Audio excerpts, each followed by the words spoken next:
So let's kind of do a quick recap. We talked about object-oriented programming. I hope the definition of objects and classes, what is an object and what is a class, is kind of clear to you. Anybody wants to kind of,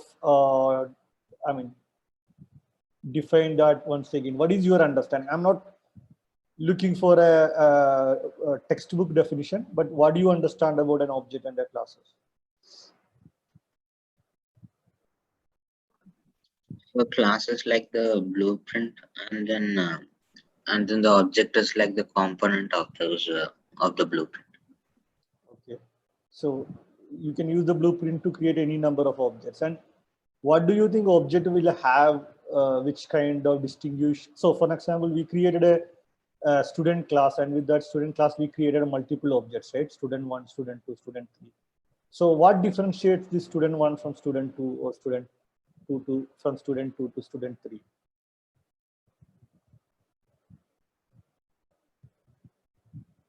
So let's look at that class.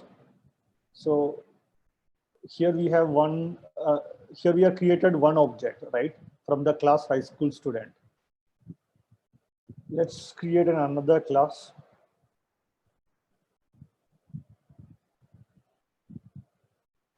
So what differentiates the lane number, the object high school student, from the object high school student 2?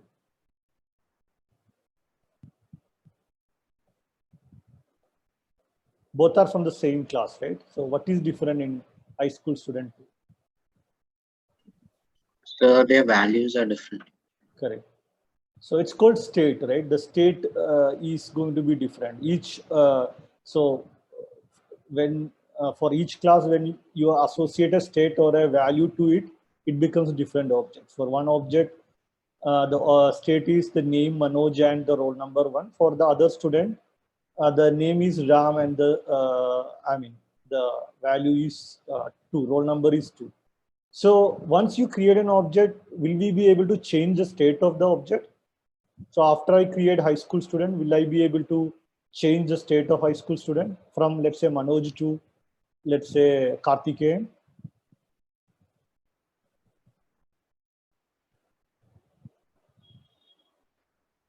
No, sir. Okay. Any other answer? Anybody thinks you can change?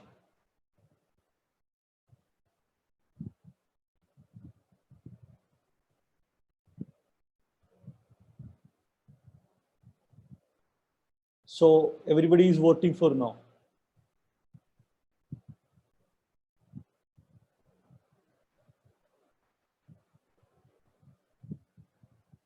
So let's think about an object called student. Okay. So a student, let's say you, for that student, you are giving a value called class, or even standard, or division, whatever you call it. So is it possible that the division might change for the student? Like the student is in, let's say, class 9th A, then is there a chance that from that class 9th A, he will move to 9th B for whatever reason? His parents wanted to move him to a different division because they think that the teacher there is teaching, is good. So is that possible?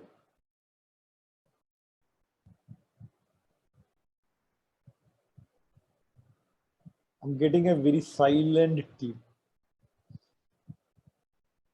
Yes, it's okay to, get wrong answers. Rishikesh, what do you think, man? Is it possible to change the value of an object once it's created? I think it can be. It can be. Give me an example where you think it can be changed, the value can be changed.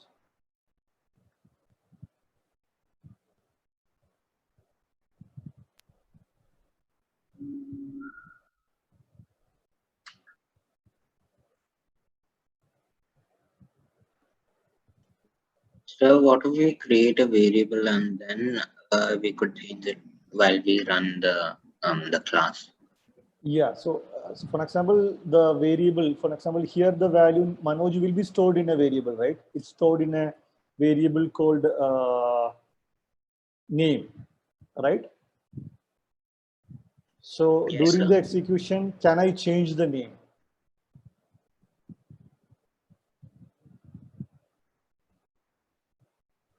So maybe if we write the code to alter the value, maybe inside that public string get name, maybe in that.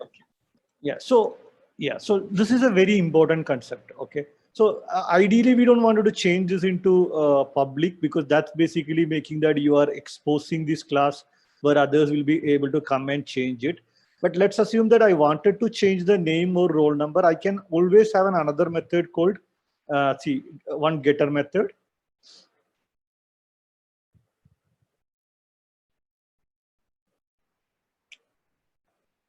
Let me type.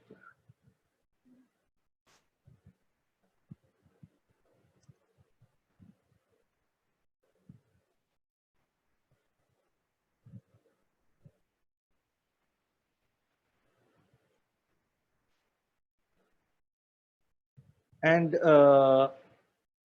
I can change the value of name to. Sir, there is a mistake. You type oblique.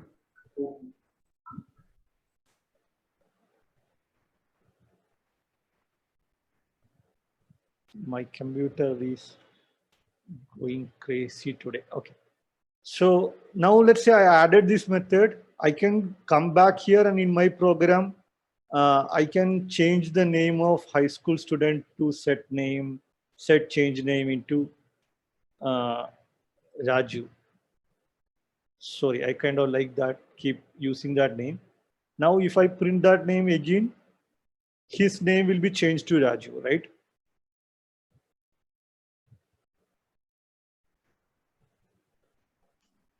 Yes, sir.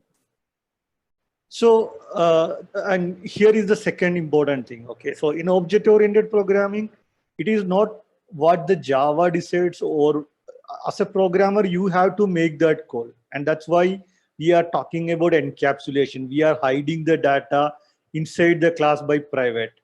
And you make a decision what can be changed, what cannot be changed. For example, if you feel that once a student object is changed, there is, I mean, in a real world, once a person is named Manoj, will you change the name of the person during an academic year? You won't, right?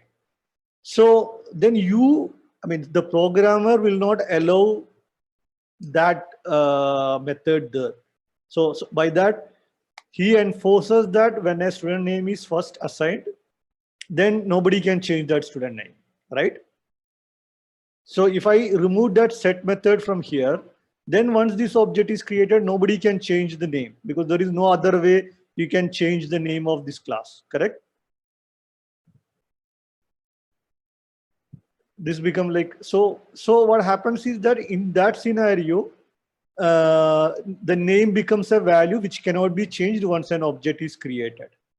So this decision is always going to be made by the programmer. And how does that programmer make the decision? By using common logic. For a student, the name, once that name is assigned to a student, it will not change later. So I will create that as a part of constructor. So this is what we learned as a constructor. So that once that value is set, nobody can change it later. Or there might be another value called like number of optional subjects. Maybe that in the beginning there might be one optional subject the student has basically subscribed to, but later he might add one more optional subject. But this is a value that can be changed during once an object is created. So you might have a setter method or another method which will allow you to change the data. So let's get into the second concept. There is an object, there is a class, and then there is data. I mean, each object has a state or value, as Karthikeyan mentioned, or Rishikesh, I don't remember who mentioned that. But once that value is set, each object will have various values. Once that value is set, it is the programmer who will decide whether that value could be changed or not. And he makes that decision by looking at the real world objects, how they behave. For an example, if you buy a car, maybe chassis number is going to remain constant for that car. It cannot be changed. There will be only one chassis number for a car, but its color can be changed. All the accessories can be changed. So based on that object, you will hide data inside the class and use methods to basically allow or make modification to that class. So by doing that, you decide what state or what value can be changed. So you are basically wrapping your data inside your object and making sure that only the methods that you define is able to work on that data or change the data. So that's what is called. What is that concept called?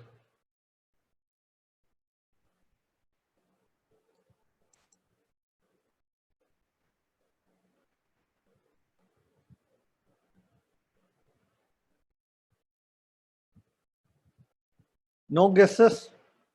So is that something like polymorphosis? It's encapsulation or data hiding. So let's use it as a simple term. Okay, you are hiding. So that's one of the first principle of object-oriented programming. Okay, so when you are writing a object-oriented programming, you need to have an class. Then you will create objects, and the way you design your classes, you make sure that follow the principles of encapsulation. Encapsulation is nothing but hiding your data inside your object and allowing others to make modification to that data only through methods that you write, methods or behaviors that you write. Yes. If we wanted to change Manoj to Raju, so will this code also be correct? So that's very important, right? Object-oriented programming is not something that forced by the programming language. So logically that is correct. So will your program run? Your program will still execute, but you will be writing a code which can which can result in a lot of bugs, which will be very unstable code because you are not following those principles. Did I answer your question? Yes, sir. I had one more doubt. So another way to maybe do this code, I just wanted to ask if this was correct. That object which is there, get name. So in that itself, if we change the value of name, suppose we were only dealing with one value, that is Manoj. So could we change it like names equal to Raju? There only in the object. So that is a programming error, right? So whenever we talk about programs, if programmer intentionally try to do that, we can't do anything. He's writing a bad code, right? What we are trying to avoid is the external sources trying to change the code, right? So if you change here, but it's a good question in the sense so there are some programmers, because when you are trying to print it, you wanted to add a Mr. or Mrs. So you might add that logic here saying that, okay, if the name so let's say we had a field called, so it's not there, but for the let's say we had another variable for this called private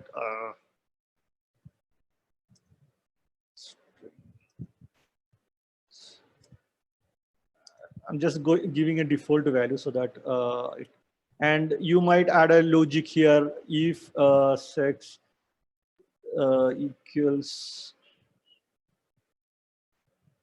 m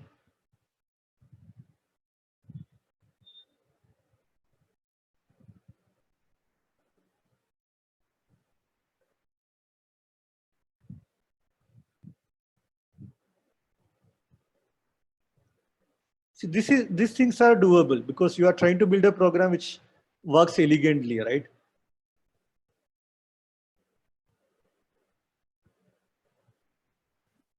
Yes, sir. Did that answer your question? Yes, sir. So can you change it? Yes, you can change it to Raju here. But as a programmer, you are not supposed to do that because you are writing a buggy code that way. what you are trying to do is you are going to write a code which will work in all possible different scenarios. Okay, sir. Okay. Okay, so then we talked about encapsulation. So this is what about encapsulation, and how do we try to make sure that if you design this is the way the class should be, it should behave only that way. The people outside the class cannot make changes to the class. Then we talked about a problem statement where there is where we basically have two different type of student. One is a high school student and another is what is that, UP student, where for them the name, roll number all remains the same, but how their fees is calculated is different. Correct? And we came back and tried to write that code. We basically introduced the concept of inheritance. So inheritance is where there is a parent class and a child class. So whatever is there in the parent class, you don't have to kind of write everything again. So in the child class, you can add whatever is more specific to that child, which is only which will be different in that child class. So how did we do that? We created a student. We added abstract here, and for the high school student, we added high school student extend student. So the important part of it is this student, you add abstract, and in the high school student you add extend student, the parent class. So this is the parent class, this is the child class, and in the parent class for the behaviors of the parent class is same for the child class in terms of getting the name, getting the roll number, setting their name and roll number. The only thing that is different is how do we basically get their fee. So this logic we cannot write in the student class because this is going to be different for a high school student and it is going to be different for a UP student. So what we did is we made that class, method as an abstract by writing the keyword abstract here. And in the high school student, after extending, we wrote only the logic for that. Right? Okay, so let me do one thing. Let me just write a class for UP class also, UP student. So how would you write again? Let's say UP student. And we again extends, this also extends student. So it will immediately complain because student is the parent class has an abstract method which is not implemented. So it's saying implement that method. Said implement. Now what is going to be different in high school student and UP student is how is the fees calculated, right? So this is the tuition fee and tech fee for the high school student. The tuition fee is little less here. It's only 10,000. So that we changed here, and we are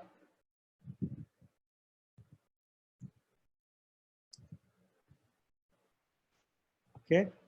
We are returning that. Also, we need constructor. Like we created the constructor here, where in the constructor we accept the value when that object is being created. Since we don't have to do anything, we are just passing it into your parent class, which is student.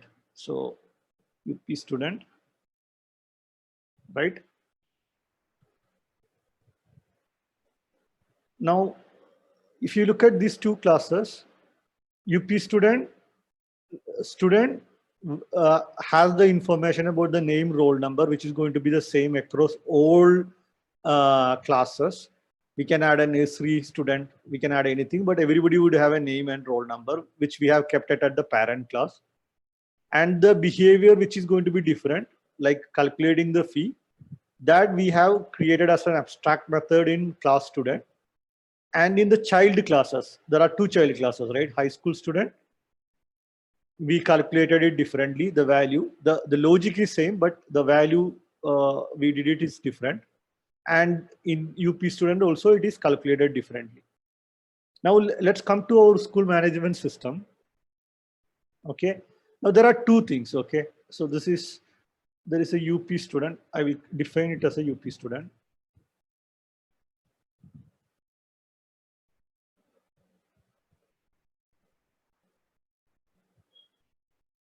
Okay. Now,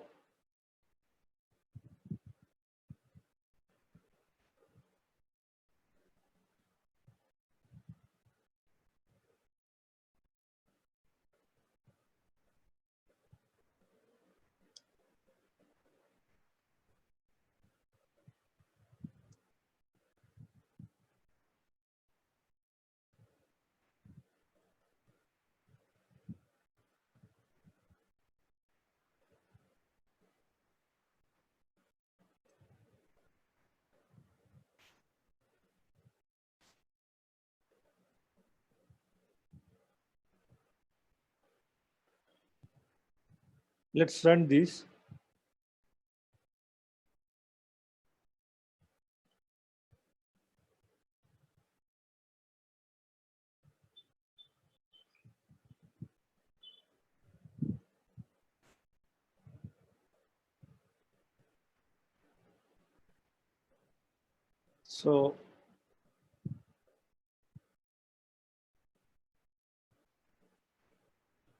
So it's calculating differently for high school student and UP student. Now let's make it little interesting. So when you are creating an object, you can see we are creating an object by defining the name of class, right? High school student, then creating the object. So in the case of inheritance, when you are defining the class of an object, you can even define it as a parent. So instead of high school student, you are saying, okay, this is a student. And when you are creating the object, you are saying, but this is a high school student. Similarly, you are saying this is a student, but when you are creating, okay, but this is a UP student, right? So when you look at this student, let's call it a student 1. Let's call this a student 2. Student 1 here.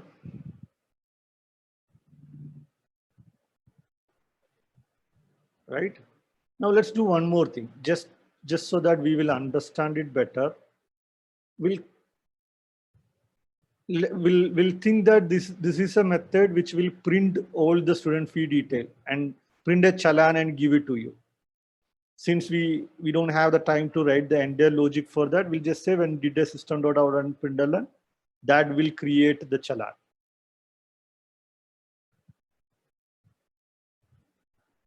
So we moved it outside, right? We call it print challan method. Okay. Sorry.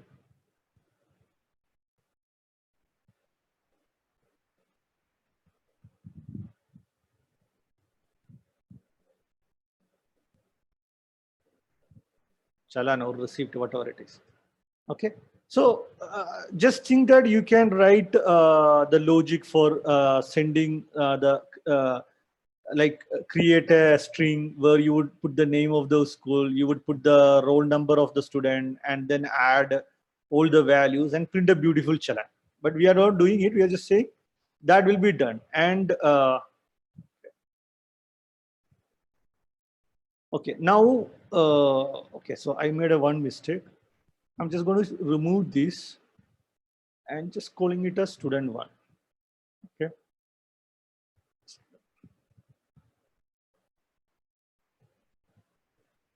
Okay. And again, I'm calling it as print challan.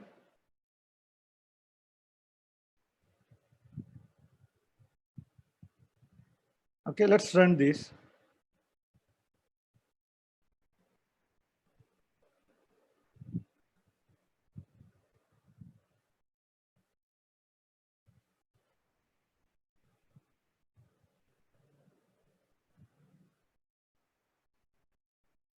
So it's printing, right? When you give student 1, it printed the fee for student 1. When you send the student 2, it printed the fee for student 2. Now the most important thing is, if you really look at this method, This method doesn't know whether the student that is coming is high school student or whether it is UP student. So this method doesn't has to know about what is the kind of student that's coming in, but it is able to behave rightly and print the right method depending upon what kind of object it is, right? So are you guys following me? So what happens is that at runtime, depending upon what type of an object comes in, Java decides whether it should call the get fee on the high school student or get fee on the UP student.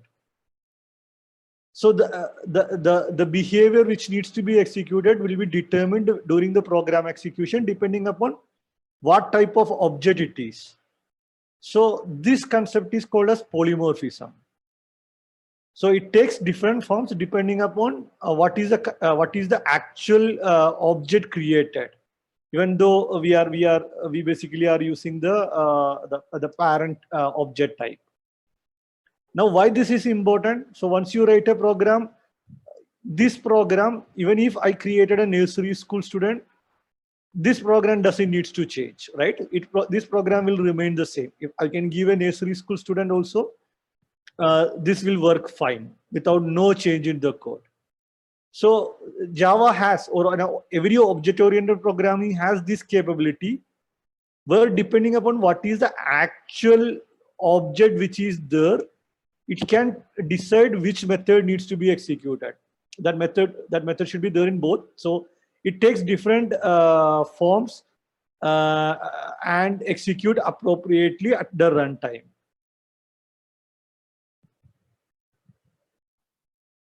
So is this code running properly without we mentioning it as a high school student, because high school student is a child of student, and that we have mentioned there. Yeah, so it can. So this will not run for any class. Okay, this will only run if when you are writing your classes, you have to create this child-parent relationship. So if you don't do that, it will not run. The only reason student management system it is able to able to run depending upon whatever student it is, because whether it is high school student or UP student, both are parent of both are child of student one. Now when you are creating a nursery school student, that also will be a child of student. So only if this child parent relationship is there, polymorphism will work, because then only that the same behavior will be there in all the child, right? Yes, sir. Okay. So this is a very powerful concept in the sense like now if you are writing, introducing a new concept of student, you don't have to write programs. So if you are using an if-else condition, it might be there in 100 places, multiple logic. Everywhere you have to go and change this if-else condition. But if you have written the program this way, you introduce a new object, program will start working fine, because this program is not depend upon the child object. It is depend upon the parent object, which will have the same behavior which will be there on all child objects. The only way is the child is going to behave. The way the fee is going to calculate for a UP student is going to be different from high school student. But there will be a fee calculation in both the classes. Okay. Little complicated concept, but very important for an object-oriented programming. Why don't you just try it out? Why don't you just try writing it out? So you can have a child class, you can have a parent class. So in terms of the code, the first thing that you need to do is define your parent class. So what I will do is I will give let's say 2 minutes for anybody who hasn't written this class. So we'll go step by step. If you already haven't written this class, please go ahead and write this.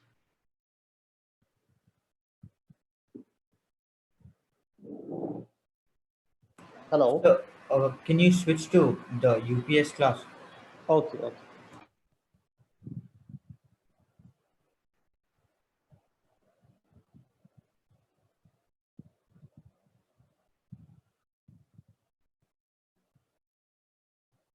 So the only difference between a UP student class and a high school student class is tuition fee is going to be 15,000 for high school students. So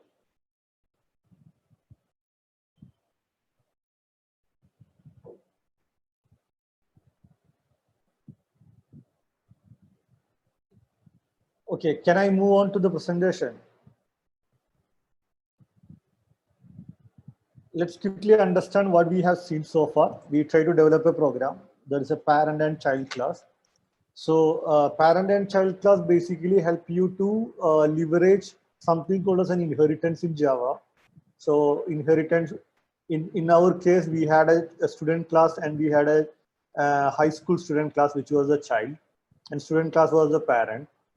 Where the child high school student was able to get all the properties, whether it is the roll number, whether it is his name, it was all available to the child class. Also, the behaviors in the parent class, like get name, get roll number, those were also available in the child class. In addition to that, child class has some behaviors which are very specific to that also. So when you try to design classes in a way, you are actually using inheritance, and inheritance is something which basically when you can look at a real world scenario and try to kind of define inheritance. For example, you are creating an automobile system. So the car can be your parent class.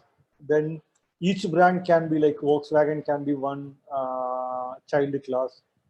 Maruti can be another child class. Maybe what is different or brand can be different. So the logic applies to every possible scenario that you can see in the real world also. So if there is some common behavior, you can use inheritance and a parent-child class behavior relationship to design your classes. And when you design your classes, one thing that you try to do to avoid the code duplication, the same code writing multiple different places, using if-else condition to write the logic, is polymorphism.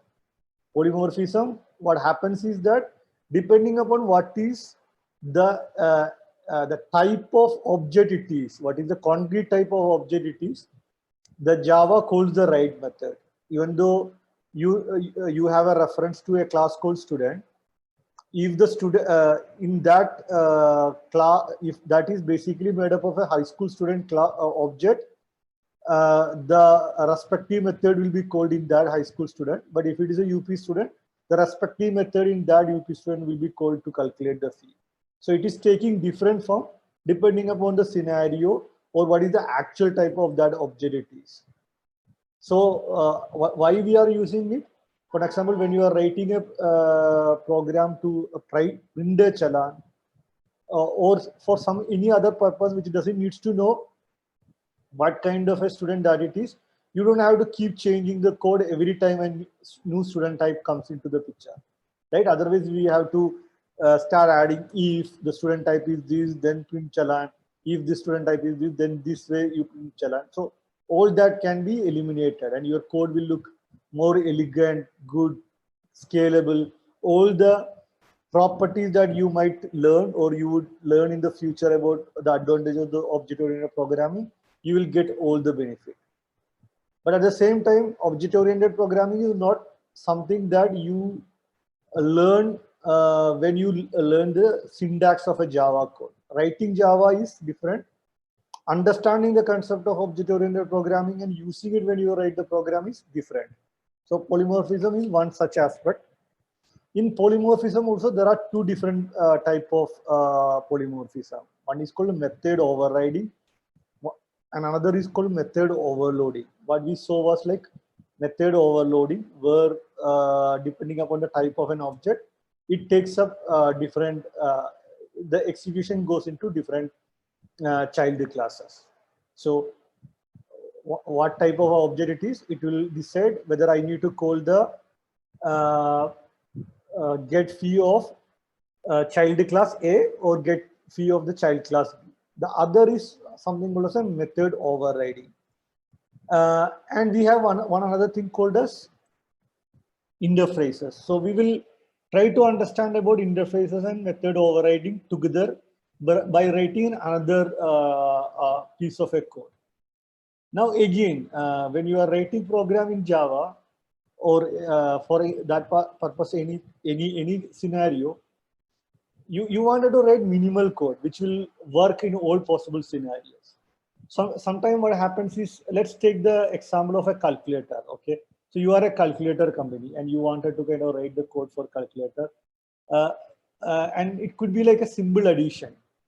But what would happen is there will be multiple possible scenarios. If it is a scientific calculator, it needs to be done addition in a different way. If it is a floating point, it needs to be done different way. If it is a scientific calculator, the addition should be correct up to like 8 decimal points. So it kind of varies, right? So how do we basically handle this scenario? The first thing for that is an interface.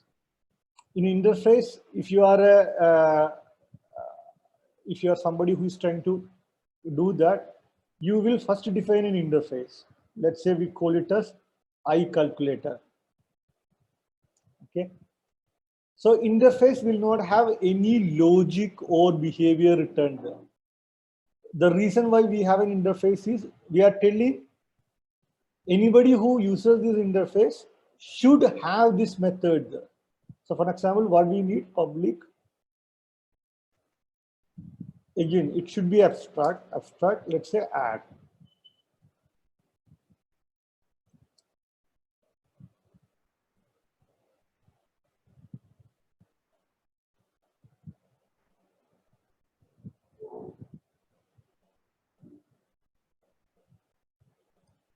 So maybe a company. So the best example is you would see the program that would happen even with the Java. Java basically has an interface. Java gives that interface, and how Oracle would write the logic of doing the addition in their Java SDK kit in a different way. Maybe Amazon might have done that implementation in a different way. You are free to define how the logic of addition will be written in a different way. You can create your own Java, your own SDK kit. But what you need to follow, what is enforced on you, is that you should follow the interface, where so that anybody who uses it understand that there is an addition method there. Now, how would you implement this? You would have another implementation class. Let's call it calculator IMPL, and you would say implements iCalculator. So the moment this set, it becomes red, telling me it is a you have an interface. So there is a method there. This class has to implement that. So I did that, and it is a very simple. I will add A plus B. Right? So this is the way we use interface, where the logic, we don't add, try to add a lot of, the logic is not there, it is just a contract, and the implementation of that will be done within another class, and you can call this from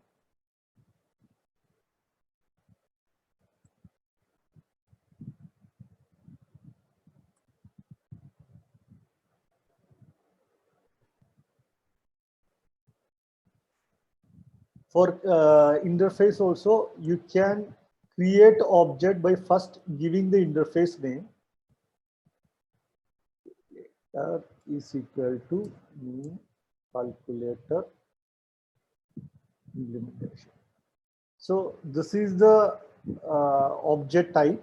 This is the actual creation of that object. Now let's call South V calculator dot add 5 6. Okay.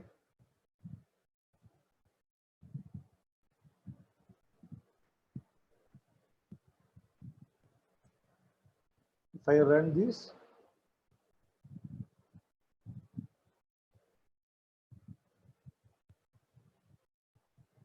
it works fine, right? Now let's kind of understand about method overriding also. Let's say I change this, because as a calculator you expect it to handle all different type of addition, right? I change this into a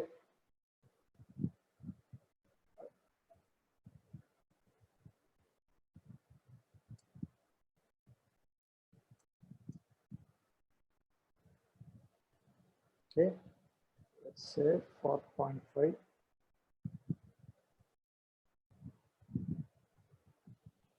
So what happens? It immediately becomes red because we have created this method as integer and it cannot handle this flow these values. So what we can do,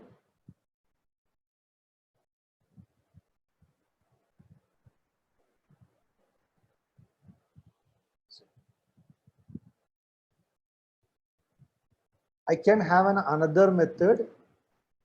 If you look, okay,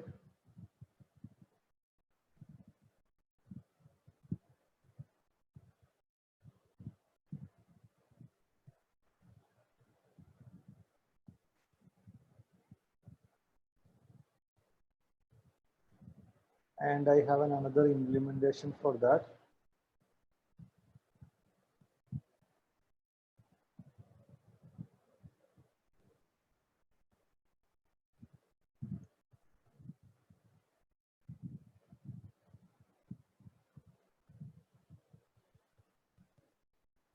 Okay, I think it should be float. I will put here.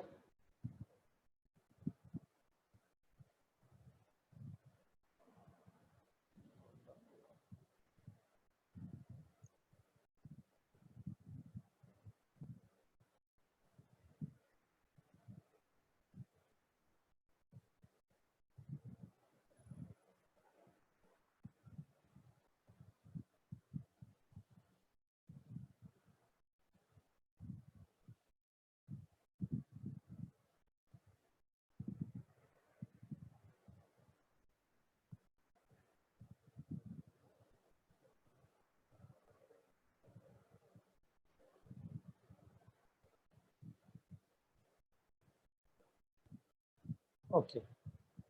So now my program will run, right?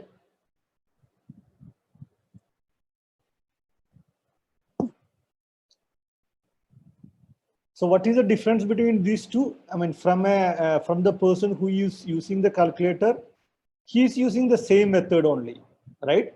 He's using calculator.add, but your program is able to, handle whether it is integers or whether it is the decimal, whether there is a decimal point also is there also.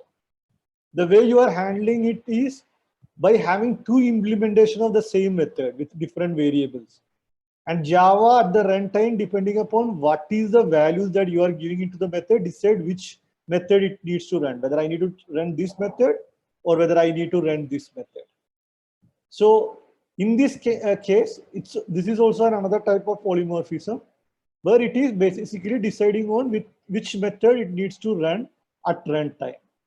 So one is method overloading and this is method overriding. So any question on this?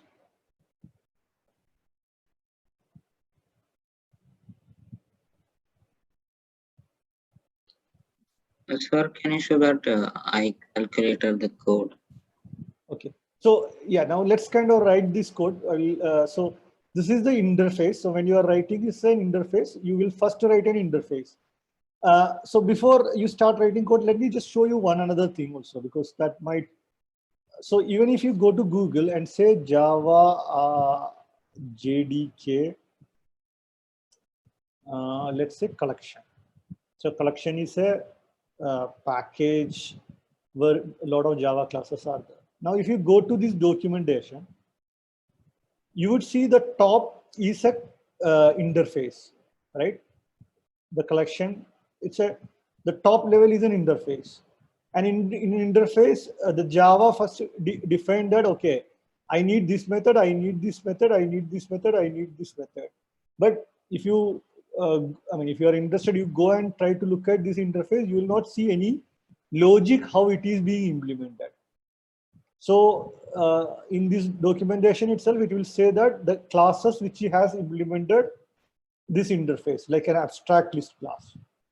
So this class basically implements this and then try to write all the logic, how to do an addition, how to do how to sort a list, all that logic will be there.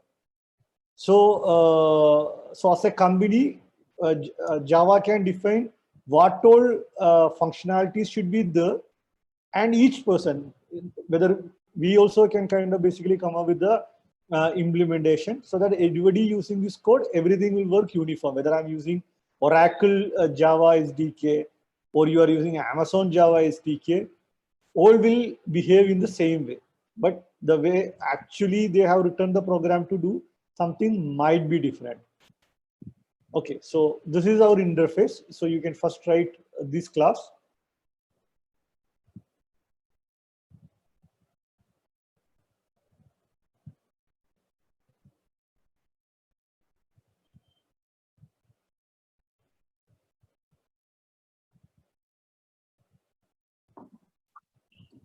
So why didn't the code work last time when we used float instead of double?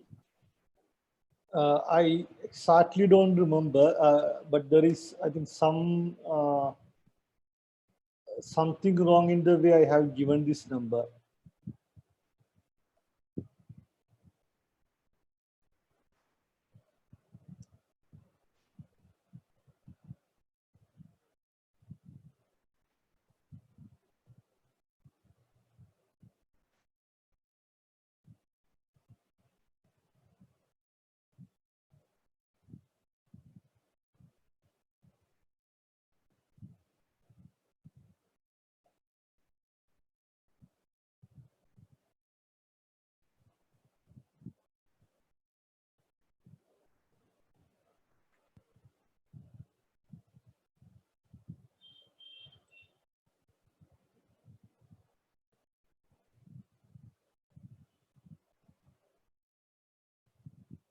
Yeah, so by default, it is not taking it as a float. If I give here F, then I think it will work. So that's a casting issue because we haven't defined the variable first, right? Yes, sir.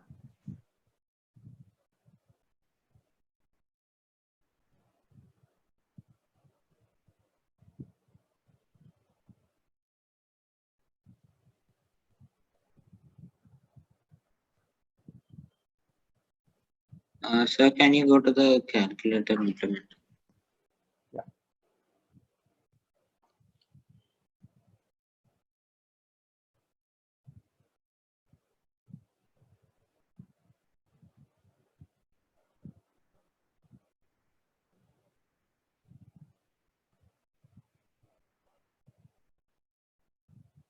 So this is called concrete class and the other is called interface because interface will not have any logic. One is called interface and another is called concrete class, which has the implementation.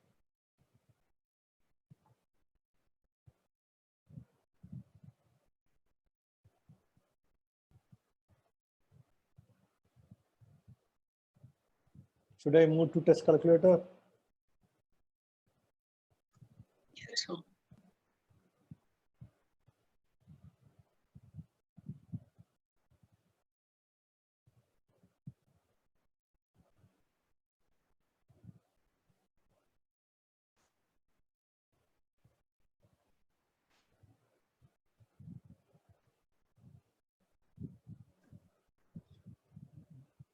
This is the logic in test calculator.